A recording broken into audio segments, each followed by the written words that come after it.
A very happy, beautiful, lovely afternoon to all of you. Today at Chitkara, there's a lot of excitement, a lot of enthusiasm, a lot of peace. Ask why. We have something special going on at Chitkara University.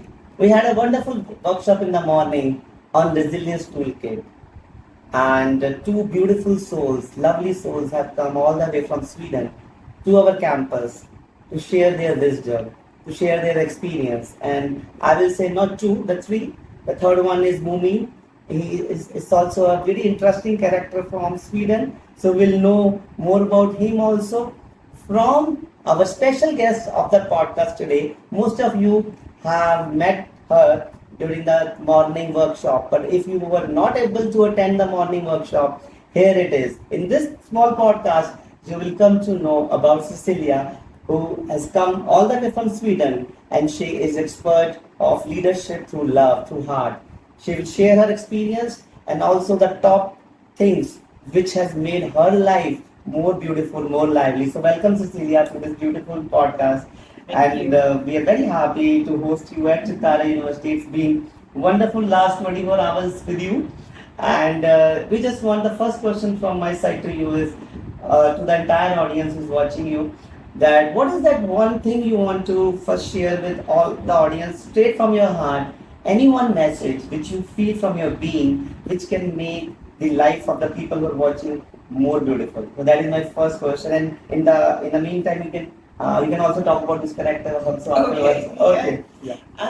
So I'm first. I want to say I'm very thankful to be here. It's a very beautiful, impressive, and inspiring campus, and we have seen so many different parts of it. It's very inspiring.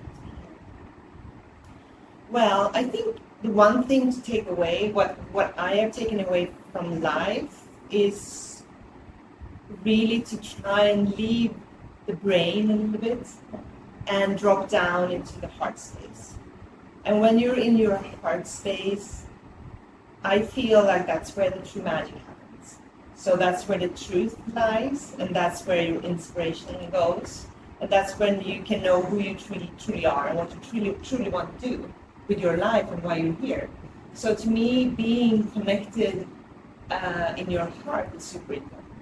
And what is that first step? If somebody is always in the head, because we work, we do stuff, we do things. It's all the time we are in the mind. Yes. So how to practically implement what you have just said? Yes. So I've been in my mind I've been in business for many years, but I've been connected to myself too. And I think the way to a very easy practice to do to really connect into your heart is to think of the heart as being a lung, and maybe close your eyes and then start to breathe into the heart. So you really feel how maybe you can even feel the cells here in your heart, and the energy here in the heart starting to activate. So we know now that we have the same neurons that we have in our brain, we have them in our hearts. And we have an electromagnetic field around our hearts. So we need to activate. So by just putting our attention down here and maybe bring an emotion like gratitude or gratefulness or something that a high developed emotion into the heart space, and really sense how that shifts over time, of course. Lovely. So can you talk about this character? You have gifted this moment to me and to Chitkara University. So now he will be a new member of the Happiness Center. So whenever you come to the Happiness Center, you will meet Mommy. So can you talk about him, how we should remember him, and what is the importance of this character in your country? Yeah. So he's actually from Finland, and Finland is the happiest country on earth, according to the reports. But this little guy, he has a family. He has a wife. He has kids. He has other friends, and they are fantasy, but they're also different aspects of being a human. So it's a kid's story, but it's also a story that's very profound for adults. So sometimes when you're a kid, they are almost a little bit scary, or it's a little bit hard to understand them. But over time, with the years, they are really interesting, and they are they are showing us different aspects of being a human, I would say. But this guy is very lovely. Is the father figure, and he always has this hat with him. And I think most of the time they live inside a tree, Ah, the whole family. beautiful. So what you want to say is even he's fulfilling all the responsibilities, but he's also living the child inside Of him, course, and he is able to put, like you said, put your mind aside for some time and live in your heart. Yeah, they're very loving creatures. And how was your experience so far? Like you're here in the campus in India, in Chitkara University for last one full day. So how's your experience? Can you summarize it in 3 4 lines? How's your experience so far? Well, so I feel like the hospitality, how we have been treated, has been just outstanding and very unusual for us, coming from another part of the world. So having all these people taking so much care of us, I feel like that's I'm very grateful for it.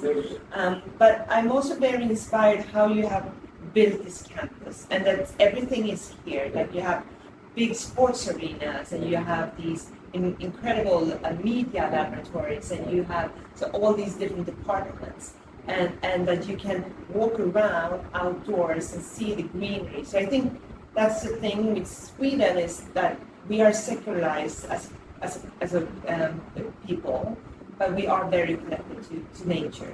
So seeing how you build nature into this space is very, very beautiful. Thank you.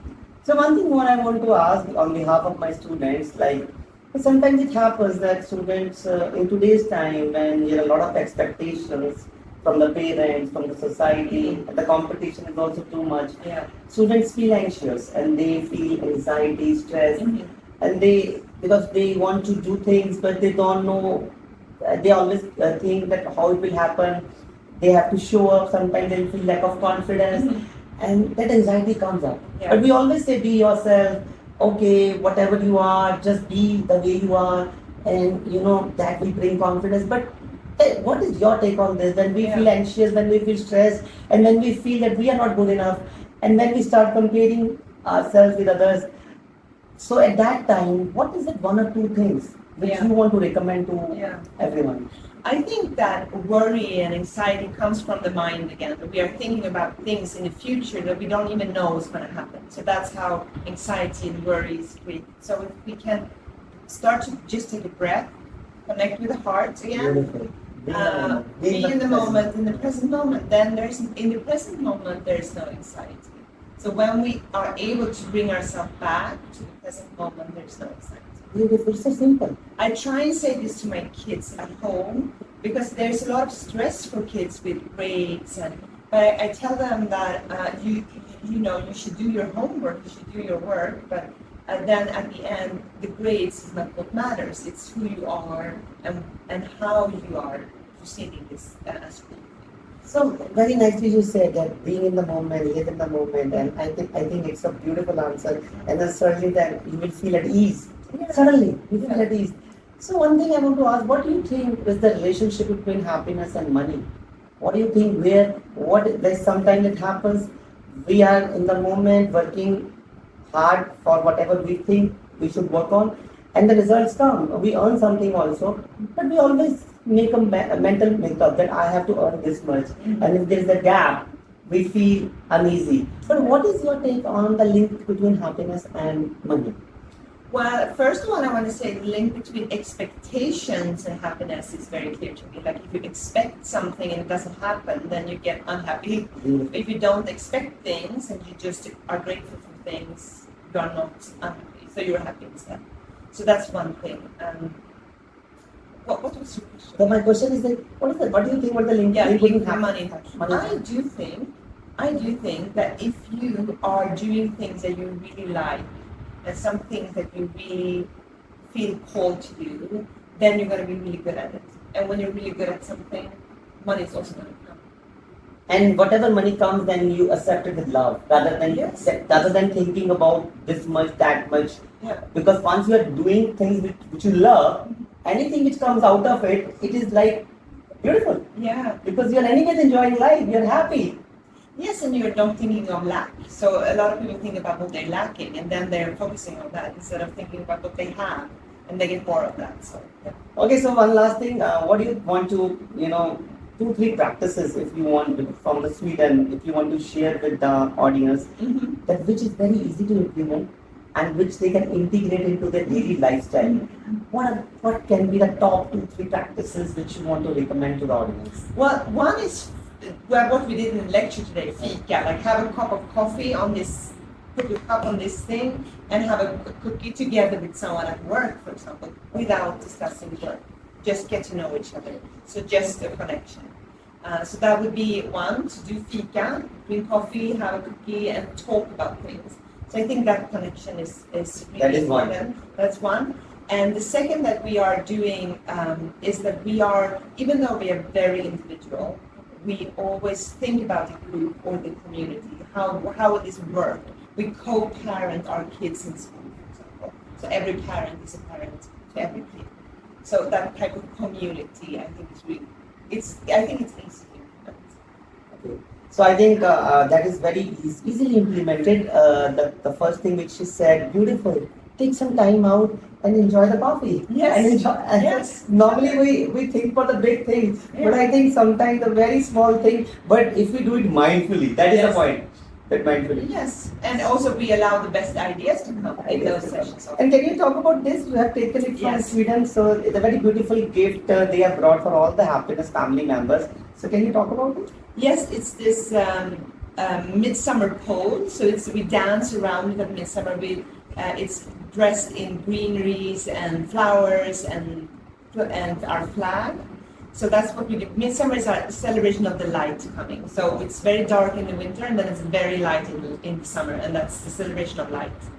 And then we have these small red cottages.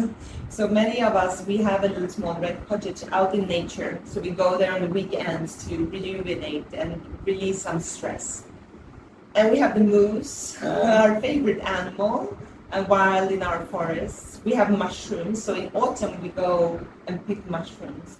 And then we fry them in our pans and eat them. Very delicious. And what do we have more? Yeah, we have a lot of fika. We have a lot of things to eat. So we have a lot of things that we eat together. So in a nutshell, it's a beautiful way to remind what are those things which brings happiness. So it is Swedish happiness, and that you can always put around you. So and they have gifted us this thing to us. So similarly, whatever brings happiness to you, if you can draw it like this, keep it somewhere, and this reminds you that wow, I have a lot of things to be grateful for. I have a lot of things I can experience happiness, and it will always give you that pleasant emotion. So very nice, and it's wonderful to have you here at the campus, and we are so blessed, so grateful that you took your time out. And thank you for spending time with us, and thank you audience for giving so much of love, so much of attention to us, and always you implement the things and raise your happiness. So keep shining, keep smiling. Thank you very much.